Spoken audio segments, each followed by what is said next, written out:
Fala galera, professor Igor Ken aqui com vocês para a gente fazer mais um problemão clássico do seu vestibular sobre movimento uniformemente variado. Me acompanha aqui.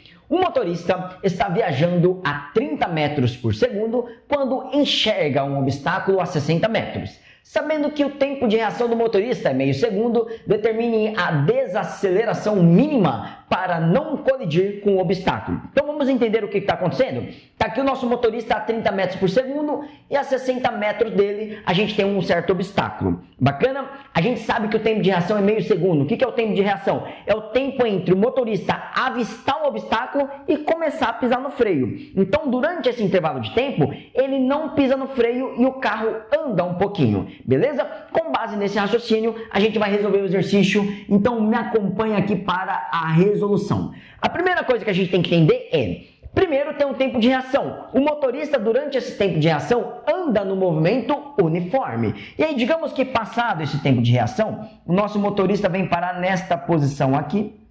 E como ele não pisou no freio, ele ainda vai ter aquela mesma velocidade que a gente sabe que vale 30 metros por segundo. Então, o nosso motorista ainda tem essa velocidade de 30 metros por segundo nessa segunda posição. Bom, da segunda posição até o obstáculo, aí sim o nosso motorista vai estar em movimento uniformemente variado, porque ele vai estar desacelerando, vai estar pisando no freio, beleza? E aí você tem que estar atento com o seguinte: aqui, neste primeiro momento, nosso motorista está no movimento uniforme, porque aqui passou um tempo que eu vou escrever ΔT de reação. É o intervalo de tempo que o nosso motorista tem como reação. Durante esse intervalo de tempo, o nosso motorista ele anda em movimento uniforme. Agora, nesta segunda posição, a partir dessa segunda posição, ele começa a pisar no freio. Aí sim a gente vai ter uma desaceleração A, que é justamente o que o exercício quer saber, beleza? É isso que a gente vai calcular. Então, vamos dividir o exercício em duas partes. A primeira parte é durante esse tempo de reação, em que o motorista anda no movimento uniforme, e a segunda parte é quando ele vai no movimento uniformemente variado. Primeira partezinha do nosso exercício, eu vou escrever assim, ó. Primeira partezinha, eu vou colocar aqui algumas letrinhas para ficar mais fácil da gente identificar. Vou chamar essa posição aqui de posição A, vou chamar esta posição de posição B e eu vou chamar esta posição final de posição C. Então, vou fazer assim, ó, entre A e B. De A até B, nós temos um movimento uniforme. Neste movimento uniforme, a velocidade vai ser constante, vale 30 metros por segundo. E aí você vai escrever assim, ó, a velocidade V vai ser o nosso ΔS sobre ΔT. E aí eu quero calcular esse ΔS. Este ΔS, eu vou fazer assim, ó. Este ΔS de A para B é esta distância aqui, ó. Esta distância aqui, eu vou chamar de DAB. E aí esta outra distância aqui, esta outra distância, eu vou chamar de DBC. Então, este ΔS vai ser o nosso DAB. Vou calcular ele. Vou calcular ele assim, ó. A nossa velocidade V vai ser o DAB, que é o que a gente está procurando, dividido pelo ΔT, que é o tempo de reação. Então, vou escrever ΔT de reação.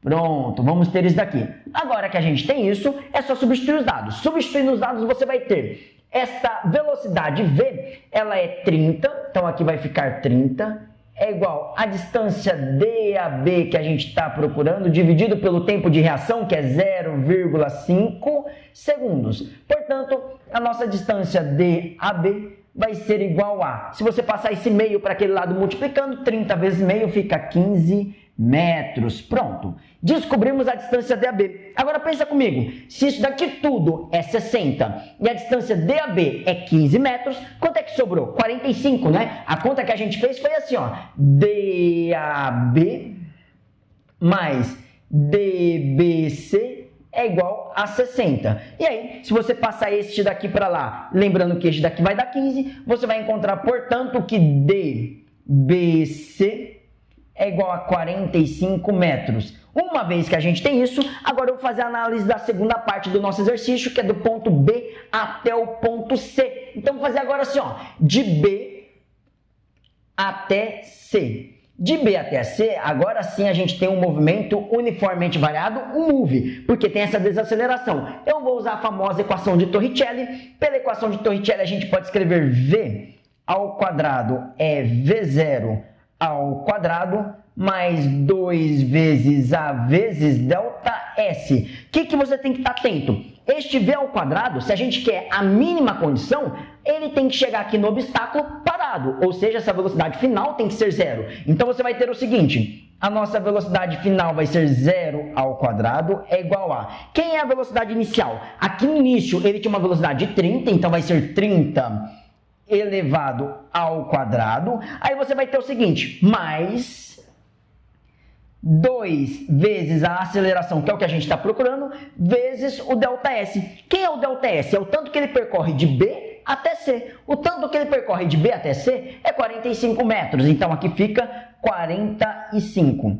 E aí, este 0 ao quadrado fica 0 mesmo. Eu vou passar esse termo para este lado aqui. Aí a gente muda o sinal, né? Então, vai ficar assim, 90 vezes A é igual a, passando para o outro lado vai negativo, menos 900, que nada mais é do que 30 elevado ao quadrado. Aí você vai ter aqui, portanto, que a nossa aceleração Azinho vai ser menos 10 metros por segundo ao quadrado. Eu quero que você note que esta aceleração ficou negativa, o que está condizente, porque se ele está freando, está desacelerando, a aceleração ela tem que ser negativa. Bacana? Se você gostou aí desse nosso problema, não esqueça de curtir, se inscrever no nosso canal. Eu fico por aqui, até uma próxima. Tchau, tchau!